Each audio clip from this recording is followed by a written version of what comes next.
The book of Isaiah is written with three major historical events as the historical background. Welcome to another tidbit from the book of Isaiah. I'm Dr. Paul Petersen. The first of these three events took place in the middle of the 730s, before Christ of course. Syria and the northern kingdom of Israel had cooperated in order to persuade Judah, the kingdom of Judah, to join them in keeping the Assyrian power away. King Ahaz, not a good king, rejected their suggestion. He rejected the advice of the prophet Isaiah speaking on behalf of God, and Ahaz sent for help from Assyria. That was a bad idea. Assyria would crush the two northern kingdoms. In the first historical episode, Judah would survive. But in 705, the Assyrian king Sargon died, and as often is the case, was the case when a king dies and is to be replaced by another, minor kings who are vassals of the major king will try to become independent. And Hezekiah was no exception. He tried to become independent of the Assyrian power. That was foolish. And Assyria and its king Sennacherib went through the area, conquered Judahite cities, squashed them, crushed them. There's a major siege of and destruction of the second major city in Judah, Lachish, told in by the Assyrian king himself and painted on the walls in his temple. And finally only Jerusalem is left. This is the story told in chapters 36 to 39 in the book of Isaiah. Now, as we jump into it, you will have noticed in our study that we have had to jump over some of the chapters in the book. That is a pity, but it's a very long book. So, let me summarize. The first 12 chapters are written with a view to this first major historical crisis in the time of Isaiah. From 13 to 27, you have prophecies about the nations. And then you have a kind of repetition in chapters 28 to 35, describing the future positive restoration and fate of Jerusalem, with the climax in chapter 35, which is a promise of joy and returning to the land of God. And then comes the second crisis. 701, the Assyrian army has vanquished, crushed the Judahites, their cities. They are now ready to destroy Jerusalem, and a commander is sent, described in 36, sent to Jerusalem to speak with and to the people. And it's told in this interesting way, verse 2 in 36. Then the king of Assyria sent his field commander with a large army from Lachish to King Hezekiah at Jerusalem. When the commander stopped at the aqueduct of the upper pool on the road to the washerman's field, then Eliakim, son of Hilkiah, the palace administrator, and so on, joined him. They went out to meet him. This is the negotiation party, Eliakim, Shebna, and Joash. And then, at the exact same spot where Isaiah, many years earlier, had met King Ahaz, they talked. Now, from a literary point of view, this is important. You are connecting the two events. This is the first link. And the commander, the Assyrian commander, speaks, and he is an educated and clever man. He speaks Hebrew. In verse 11, Eliakim, Shebna, and Joash said to the commander, "Please speak to your servants in Aramaic, since we do understand it. Don't speak to us in Hebrew, in the hearing of the people of the wall." The point was, of course, that the commander knew that when he spoke in Hebrew, all the ordinary people, the soldiers, would hear and understand, while Aramaic, which has become the official language of the administration of the Assyrian Empire and remained that during the Babylonian and Persian Empire, Aramaic would not be understood by the common people. But he had a message for them. He wanted to make them tremble. He told them, the Assyrian army has crushed every opposition. He will do so here too. And from a human perspective, that certainly seemed likely. In that crisis, you have the second similarity with the crisis told in chapter 7 to 9 in Isaiah. You have a dialogue between the king and the prophet. In chapter 37, it is told this way: "When King Hezekiah heard this, he tore his clothes and put on sackcloth and went into the temple of the Lord. He sent Eliakim the palace administrator, Shebna the secretary and leading priest, all wearing sackcloth, to the prophet Isaiah.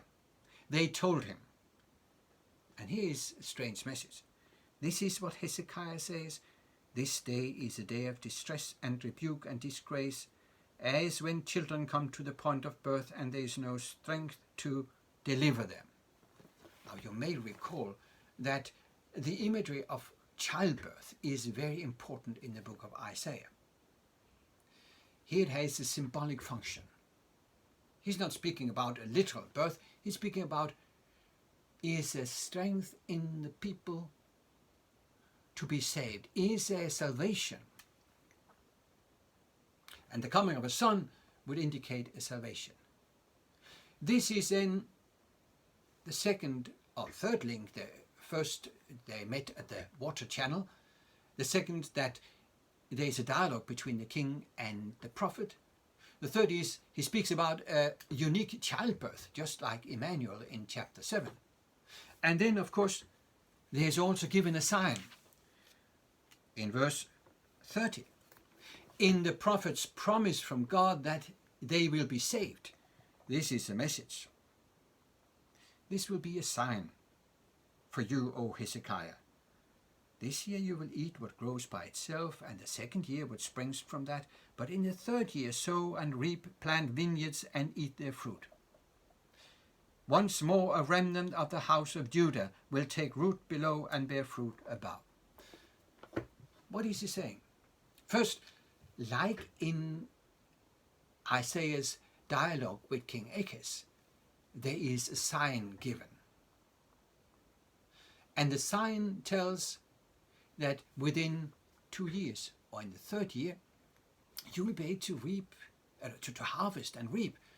Why? Because at this stage, the Assyrians had destroyed everything. So there will go a time, but after 2 years, the sign will be after 2 years they can do it.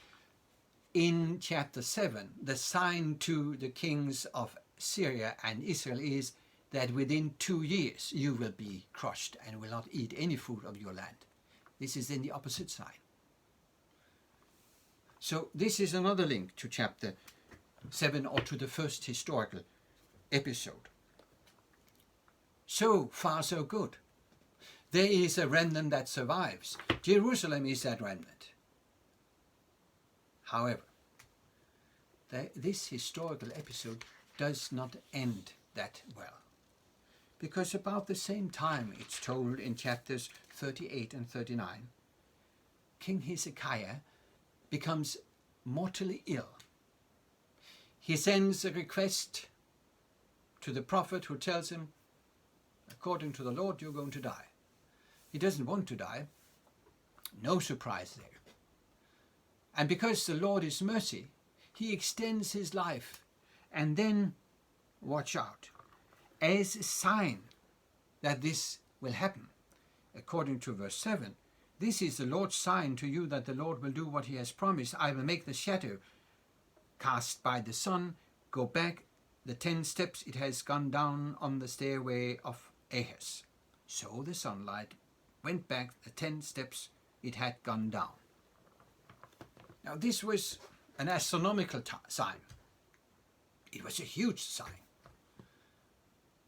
So we have signs once again. But then, as a result of that miraculous event, the king of Babylon, Merodach-Baladan, is a biblical name for him. He had the title the king of Babylon, which was an important religious title. He saw, they studied the heavens as well, he saw the sign. He sent messengers to inquire. And they came to Jerusalem, they came to King Hezekiah, and what did he show them? He didn't show to the mercies of God.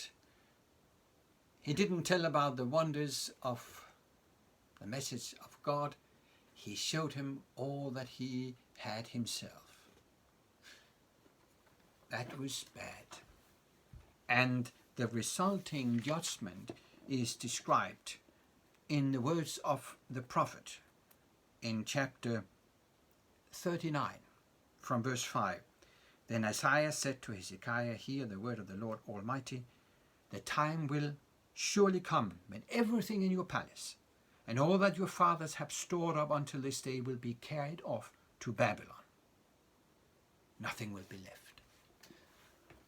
So here you have the 3 major historical events. The first crisis, when the kings of Syria and Israel attacked Judah, and when the coming of the Assyrians loom in the background. In that crisis, the northern kingdom is crushed, but Judah survives. Then, 30-something years later, King Sennacherib of Assyria once again comes to the area. He crushes all the cities in Judah, and he besieges Jerusalem. But Jerusalem is miraculously saved by God. It becomes a remnant that survives. You should expect then that the kings and the people would turn to God and fully be converted. But no. And for that reason, for the next crisis, they will actually be taken away to Babylon, into exile. And the remainder of the book Isaiah will take that third historical event as its prophetic background and tell about the homecoming,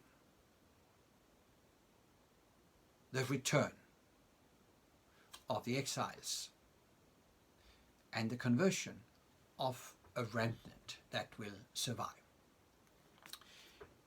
It's interesting then when the prophet Micah in chapter 4 in his book actually repeats the vision of Isaiah told in Isaiah 2 verses 2 to 4 about how the temple of the Lord will be lifted up over the hills and all the temples.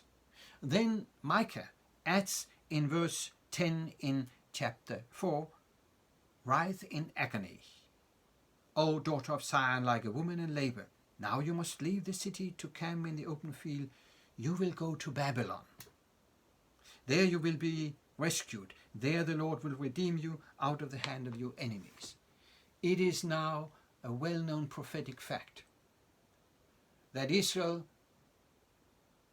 even when it was saved from Assyria, did not go back to God as it should, and therefore it would be taken to Babylon. And all the remainder of the book of Isaiah is written with that third historical event as a prophetic background. Thank you for listening to these tidbits from the book of Isaiah. Even though the book is long and we cannot turn to all pages, it's a fascinating book, and we move on with the comfort of the prophet given from chapter 40 and onwards.